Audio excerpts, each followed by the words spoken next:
Metre bridge previous class में हम लोगों ने व्हीटस्टोन ब्रिज के बारे में पढ़ा था। व्हीटस्टोन ब्रिज के प्रिंसिपल हमने देखे थे कैसे काम करते हैं, और व्हीटस्टोन ने बताया था कि किस तरीके से उसने 4 रेजिस्टेंसेस को रेक्टेंगुलर शेप में ऐड किया, कनेक्ट किया, और 4 में से 3 नोन थे और एक अननोन रेजिस्टेंस को फाइंड आउट किया उसने। बीच में से उसने गैल्वेनोमीटर लगाया। वो सारे प्रीवियस लेक्चर में हम लोगों ने पढ़ के रखा है। अब हम लोग बात करते हैं मीटर ब्रिज के बारे में। मीटर ब्रिज कुछ नहीं होता है, ये प्रैक्टिकल एप्लीकेशन है किसका? व्हीटस्टोन ब्रिज का। आप लोग अपने स्कूल के या कॉलेजेस में जब जाएंगे तो ये मीटर ब्रिज प्रैक्टिकल कराया जाता है, स्पेशली क्लास 12th वाले बच्चों के लिए। तो हम लोगों ने जो प्रीवियस लेक्चर में पढ़ा व्हीटस्टोन ब्रिज, उसी का प्रैक्टिकल एप्लीकेशन है मीटर ब्रिज। मीटर ब्रिज दिखता कैसा है, क्या होता है, उसको प्रयोग कैसे करते हैं, उन सब के बारे में हम लोग इस लेक्चर में कवर करेंगे। ठीक है, तो देखते हैं मीटर ब्रिज के बारे में। मीटर ब्रिज, ब्रिज तो व्हीटस्टोन ब्रिज से ही नाम से आया है, और मीटर का नाम आया है क्योंकि इसमें एक स्केल का यूज होता है, 1 मीटर स्केल का यूज होता है, और इसीलिए इसका नाम पड़ गया है metre bridge. First of all इसके डेफिनेशन में अगर हम आएंगे तो डेफिनेशन क्या है? It is the practical application of Wheatstone bridge that is used to measure an unknown resistance। Application है, it is the practical application. जैसा मैंने बताया व्हीटस्टोन ब्रिज का ये प्रैक्टिकल एप्लीकेशन है मीटर ब्रिज, जहां पर हम लोग एक इसमें से अननोन रेजिस्टेंस को फाइंड आउट करते हैं। शुरुआत से हम लोग जानते हैं व्हीटस्टोन ब्रिज का मेन जो एम था यही था कि 3 नॉन रेजिस्टेंस है, एक अननोन, तो उसी का प्रैक्टिकल एप्लीकेशन है मीटर ब्रिज। ठीक है, प्रिंसिपल वही है जो व्हीटस्टोन हम लोगों ने पढ़ा है। It's working is based on Wheatstone bridge, R1 by R2 R3 by R4। इस 4 में से 3 नोन होंगे और एक क्या होंगे? अननोन होंगे। इसके कंप्लीट सेटअप कंस्ट्रक्शन की बात करें, कंस्ट्रक्शन में हम यहाँ पर देखते हैं, ये है पूरा का पूरा कंस्ट्रक्शन। कंस्ट्रक्शन में हम देखेंगे जब कभी आप इनको प्रैक्टिकल लैब में जाके देखेंगे तो आपको एक वुडन प्लेट मिलेगा। वुडन प्लेट, इस तरह का वुडन प्लेट होगा, लकड़ी का प्लेट होगा। लकड़ी के एक कोने पर इस तरीके का एल टाइप में से कॉपर के स्ट्रिप मिलेंगे, कॉपर के स्ट्रिप इस तरीके से, और उधर भी एल टाइप के ये कंडक्टर होते हैं, इसमें से करंट फ्लो हो सकता है। इसमें भी कॉपर के एक स्ट्रिप मिलेंगे, यहाँ पर भी, और बीच में एक सीधा स्ट्रिप मिलेगा। यहाँ एक गैप रहेगा और यहाँ भी क्या रहेगा? गैप रहेगा। एल टाइप के स्ट्रिप यहाँ पर भी, एल टाइप के स्ट्रिप यहाँ पर, और यहाँ पर एक सीधा सा स्ट्रिप रहेगा, स्ट्रेट स्ट्रिप रहेगा। यहाँ पर गैप रहता है और यहाँ पर भी क्या होता है? गैप। और इस बीच में से एक वायर निकला होता है, ये वायर है, ये इस दोनों स्ट्रिप को कनेक्ट किया हुआ एक वायर होता है, और ये वायर बना होता है, यूनिफॉर्म क्रॉस सेक्शन एरिया होता है। ये वायर होता है मैंगनीन वायर से बना होता है, मैंगनीन वायर का ये बना होता है। मैंगनीन वायर होता है, यूनिफॉर्म क्रॉस सेक्शन एरिया होता है, हर जगह क्रॉस सेक्शन एरिया इसका बराबर होता है। जस्ट इस मैंगनीन वायर के नीचे ही एक क्या होता है? मीटर स्केल लगा होता है, स्केल 1 मीटर का, और ये वायर का लेंथ कितना होता है? यहाँ से यहाँ तक 1 मीटर होता है, और नीचे ये स्केल लगा होता है, मीटर स्केल लगा होता है। मीटर स्केल लगा है इसीलिए इसके नाम पे पड़ा है मीटर। ठीक है, ये वाला बीच में गैप खाली होता है, ये भी खाली होता है। यहाँ से मैंगनीन वायर होता है, ये ऑलमोस्ट 1 मीटर का होता है, और इसके नीचे क्या होता है? स्केल लगा होता है। ठीक, ये पूरा का पूरा कंस्ट्रक्शन है मीटर ब्रिज का।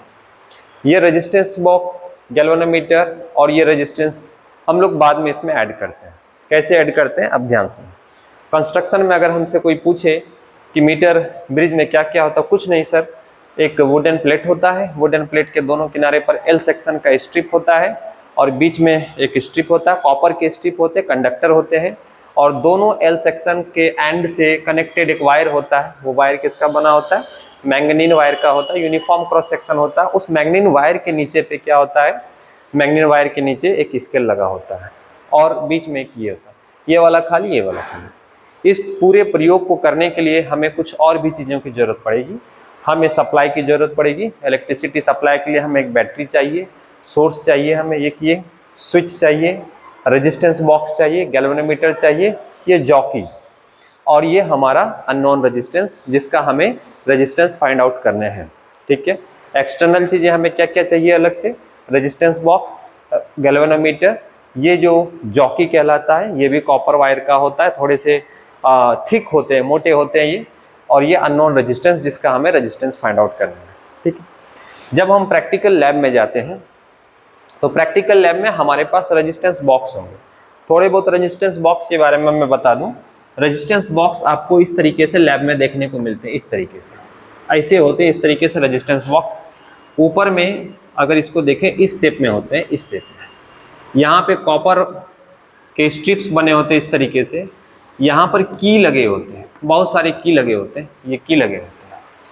इस की को ऐसे ओपन करेंगे, अगर यहाँ 2 ओम का की लगा है तो हमें 2 ओम का रेजिस्टेंस क्रिएट करना होगा, तो ये 2 खोल देंगे। इसके 2 टर्मिनल होंगे, एक टर्मिनल यहाँ और एक टर्मिनल यहाँ, इसमें से वायर निकले होते हैं, ठीक है। ये रेजिस्टेंस बॉक्स है, इस तरीके का रेजिस्टेंस बॉक्स होता है। अगर हमें 2 ओम का रेजिस्टेंस क्रिएट करना है तो हमें 2 ओम का की खोलना पड़ेगा।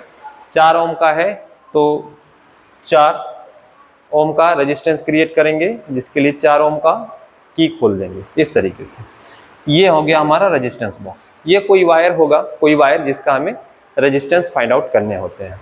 अब गैल्वेनोमीटर के बारे में जानते हैं। इसका मेनली यूज होता है करंट का मेजरमेंट में विथ डायरेक्शन के साथ। और ये एक जॉकी देखने को मिलेगा, जॉकी से हम कनेक्शन करेंगे इस मैग्नीन वायर के बीच में, वो भी हम देखते हैं। तो जैसे ही हम लैब में जाते हैं तो फर्स्ट ऑफ ऑल हमको रेजिस्टेंस बॉक्स दिया जाता है।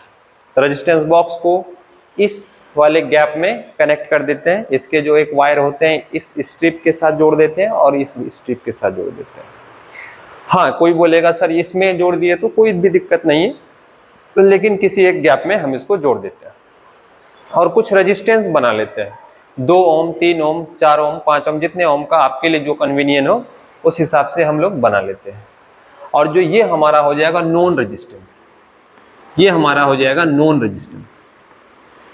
नॉन रेजिस्टेंस हो जाएगा हमारे लिए, नॉन रेजिस्टेंस हो जाएगा ये हमारे लिए, ठीक है। अब हमें जिसका रेजिस्टेंस फाइंड आउट करना है अननोन रेजिस्टेंस, उसको दूसरे वाले गैप में लगा देते हैं। Unknown resistance, unknown resistance, unknown resistance, दूसरे वाले गैप में हमने लगा दिया अननोन रेजिस्टेंस। नॉन रेजिस्टेंस को एक गैप में और दूसरे रेजिस्टेंस को, जिसको हमें फाइंड आउट करना अननोन रेजिस्टेंस को, यहाँ पर हमने लगा दिया। अब हमारे पास एक गैल्वेनोमीटर होगा। गैल्वेनोमीटर का एक टर्मिनल इस वाले बीच में, यहाँ पर एक पॉइंट बना होता है, बीच वाले में हम लोग यहाँ पर क्या करेंगे, एक गैल्वेनोमीटर का एक टर्मिनल यहाँ से कनेक्ट कर लेंगे और गैल्वेनोमीटर का एक टर्मिनल का जो वायर होगा जॉकी के साथ में उसे कनेक्ट कर देंगे, ठीक है। जब जॉकी के साथ में हमने इसको कनेक्ट किया है, नहीं है ठीक, तो यहाँ जो है जॉकी, जॉकी को हमने कनेक्ट किया इसके साथ। जॉकी का जो जॉकी, ये जो गैल्वेनोमीटर है इसका एक टर्मिनल जो है यहाँ से कनेक्ट करेंगे और एक वायर को जॉकी के साथ कनेक्ट करते हैं। ये हमारा जॉकी है, जॉकी। जो ही जॉकी को हम यहाँ पे रखेंगे तो इस गैल्वेनोमीटर के थ्रू सर्किट पूरा हो जाएगा।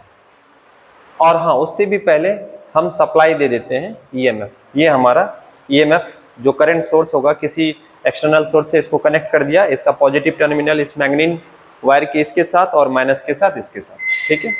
तो इस तरीके से एक सर्किट पूरा हो गया। स्विच को ऑन किया, करंट फ्लो होने लगा पूरा। जब करंट फ्लो होने लगता है, इस जॉकी को उठा के इस मैग्नीन वायर पर कभी यहाँ कभी यहाँ कभी यहाँ रखते हैं। जब इस जॉकी को यहाँ पर रखते हैं तो एक सर्किट पूरा हो जाता है। सर्किट पूरा होने से गैल्वेनोमीटर में रीडिंग आ जाता है, एक डिफ्लेक्शन आ जाता है। इसका मतलब ये हुआ, गैल्वेनोमीटर में रीडिंग आने का मतलब ये हुआ कि इसमें से करंट फ्लो हो रहा है। यहाँ रखा, इसमें से करंट फ्लो हो रहा है। जब तक गैल्वेनोमीटर के अंदर करंट फ्लो होता रहेगा, जब तक गैल्वेनोमीटर में डिफ्लेक्शन दिखता रहेगा, तब तक व्हीटस्टोन प्रिंसिपल पे ये काम नहीं करेगा। क्योंकि व्हीटस्टोन प्रिंसिपल काम करता था बैलेंस कंडीशन पे, और बैलेंस कंडीशन हमें तब मिलता था व्हीटस्टोन में जब गैल्वेनोमीटर का रीडिंग क्या आता था, 0।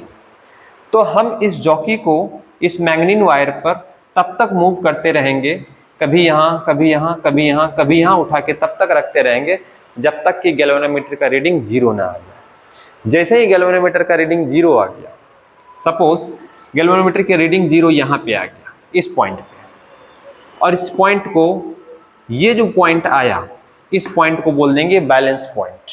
क्या बोल देंगे? Balance point.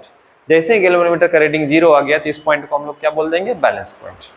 अब ये जो बैलेंस पॉइंट जहां पे आया, तो इस स्केल से यहां तक की लेंथ मेजर कर लेंगे वायर का, और इसके बाद वाला भी लेंथ मेजर कर लेंगे वायर का।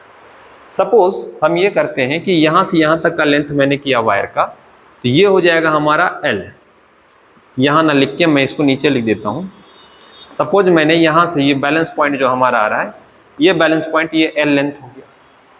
अगर ये 1 मीटर का है, सेंटीमीटर में अगर हम यूनिट ले रहे हैं, तो यहां से यहां तक का क्या हो जाएगा? रेस्ट ऑफ द लेंथ क्या हो जाएगा? 100 माइनस L सेंटीमीटर हो जाएगा। 100 माइनस L सेंटीमीटर।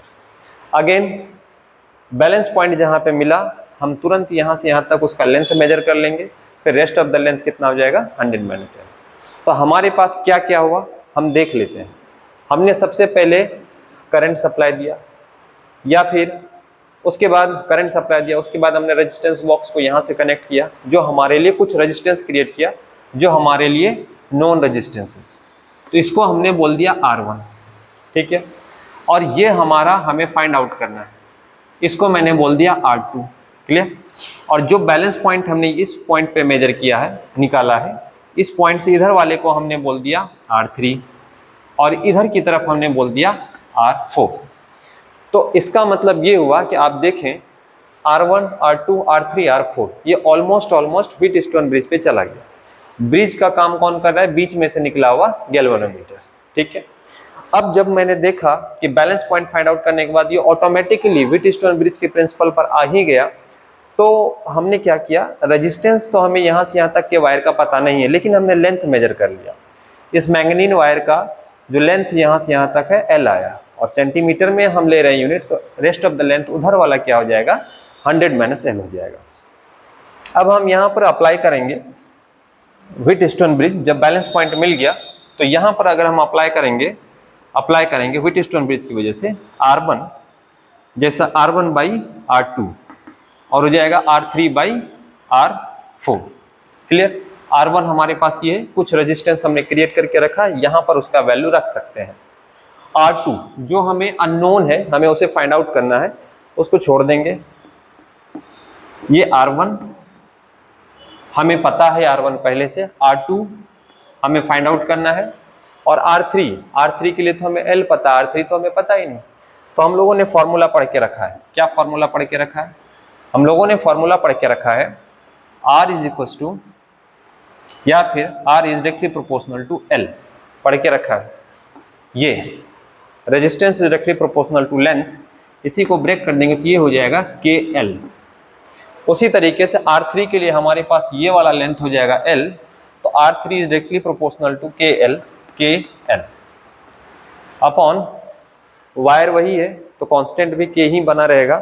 उधर R4 के लिए हमारे लिए फॉर्मूला क्या बन जाएगा?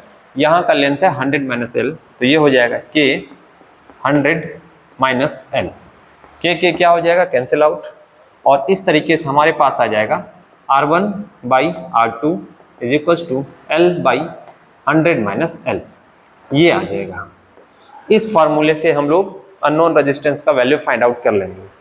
R1 रेजिस्टेंस बॉक्स से क्रिएटेड रेजिस्टेंस से पहले से 2 ओम 3 ओम जितना डिजायरेबल, जो हमारे लिए कन्वीनियंट हो, वो यूज कर लेंगे। R2 हमारे लिए अननोन रेजिस्टेंसेस है, और L हमारे लिए क्या है? ये मेजर्ड लेंथ है। बैलेंस पॉइंट जब हमने फाइंड आउट किया, तो एक तरफ का जो हमने लेंथ मेजर किया वो, और रेस्ट ऑफ द लेंथ उधर 100 माइनस L सेंटीमीटर। तो यहाँ पर L का वैल्यू, यहाँ 100 माइनस L का वैल्यू, और यहाँ पर नॉन रेजिस्टेंस जो हमारे पास है और अननोन रेजिस्टेंस, इसको कैलकुलेट करने के बाद हमारे पास अननोन रेजिस्टेंस फाइंड आउट कर लेंगे। जब हम लोग लैब में जाएंगे, इस चीज को करना है, इसी तरीके से सारे सेटअप को तैयार करना है। अगर हमें प्रैक्टिकल करने के लिए मिलता है तो इसको हमें 1 बार, 2 बार, 3 बार, 4 बार, 5 बार करना है। बाद में R2 का एवरेज वैल्यू फाइंड आउट कर लेना है। ठीक है, और जब हम प्रैक्टिकल करेंगे, तो प्रैक्टिकल करने के दौरान में अगर फिजिक्स लैब जाते हैं, तो वहां पे क्या करना, अगर एक बार रेजिस्टेंस बॉक्स यहाँ लगाया है, अननोन रेजिस्टेंस यहाँ, तो अननोन को एक बार यहाँ लगा देंगे, और रेजिस्टेंस बॉक्स को एक बार यहाँ लगा देंगे, थोड़े से इंटरचेंज कर लेंगे। इससे क्या होगा, जो स्केल में एरर होता है, कुछ लेंथ स्केल और वायर के बीच का कम या ज्यादा हो जाता है, जिसकी वजह से कुछ एरर आने की संभावनाएं हो जाती है, उससे एरर रिड्यूस हो जाएगा। ठीक है, तो इस तरीके से हम लोग एवरेज वैल्यू फाइंड आउट कर लेंगे। ठीक है, अननोन रेजिस्टेंसेस का। हाँ, इसके साथ साथ और एक चीज फाइंड आउट हम कर सकते हैं इसके थ्रू, वो है रेजिस्टिविटी। किसी भी वायर का रेजिस्टिविटी हम लोग फाइंड आउट कर सकते हैं। कैसे कर सकते हैं? तो एक छोटा सा फॉर्मूला हम लोग पढ़ के रखें रेजिस्टिविटी के लिए। अगर ध्यान दे तो रेजिस्टिविटी का फॉर्मूला आर एल अपॉन ए, जिसमें से हम लोग पढ़ के रखे हैं रो। अगर रेजिस्टिविटी फाइंड आउट करना है तो रेजिस्टिविटी फाइंड आउट करना है तो ये रो रेजिस्टिविटी इज इक्वल टू हो जाएगा आर ए अपॉन क्या एल। अब ये आर अपॉन एल, ये जो है आर, ये आर इस ये वाला आर जिसको हमें फाइंड आउट करना था, मतलब अननोन रेजिस्टेंस का जो वैल्यू हमने फाइंड आउट किया वो आर का वैल्यू रख देना है। एरिया कैसे फाइंड आउट करेंगे? तो लैब में आप जाएंगे तो लैब में आपको वर्नियर कैलिपर या स्क्रू गेज, ज़्यादा तो हमें लगता है इस वायर के स्क्रू गेज बेटर है। स्क्रू गेज की सहायता से इस वायर का हम लोग क्या फाइंड आउट कर लेंगे? डायमीटर। स्क्रू गेज या वर्नियर कैलिपर के थ्रू इस वायर का डायमीटर यूज कर लेंगे और एरिया के लिए हम लोग फॉर्मूला लगाएंगे rho is equal to R into pi R square upon L.